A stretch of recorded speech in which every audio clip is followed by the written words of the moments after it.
Welcome to the Learning Pines YouTube. We hope this video helps. You start by securing anything Excel-specific so nothing is lost. Copy templates and important workbooks to an external folder or cloud. Once done, sign into an administrator account. This lets you remove programs cleanly. Make sure Excel and all Office apps are closed, and then open Task Manager to end lingering Office processes. This prevents file locks during removal. After that, open the system tool you will use to uninstall. The next slide walks through the exact removal steps and options. You now perform the removal itself. On Windows, go to Settings, Apps and Features, find Microsoft Excel or the Office Suite, and choose Uninstall. Follow prompts to remove.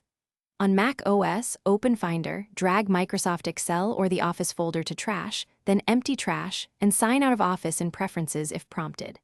If Excel came via Microsoft 365, choose Full Uninstall when asked. Note why you might pick Repair instead, if you only need to fix corruption rather than delete permanently. Finish by cleaning residual files and registry traces so nothing remains. On Windows, check Program Files, Program Data, and App Data for Office folders and remove them carefully.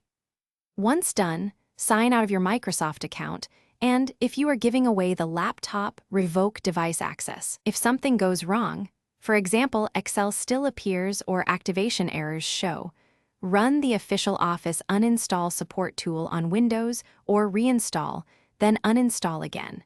That usually resolves stubborn remnants and restores system stability. Thanks for watching. Consider subscribing if we helped you.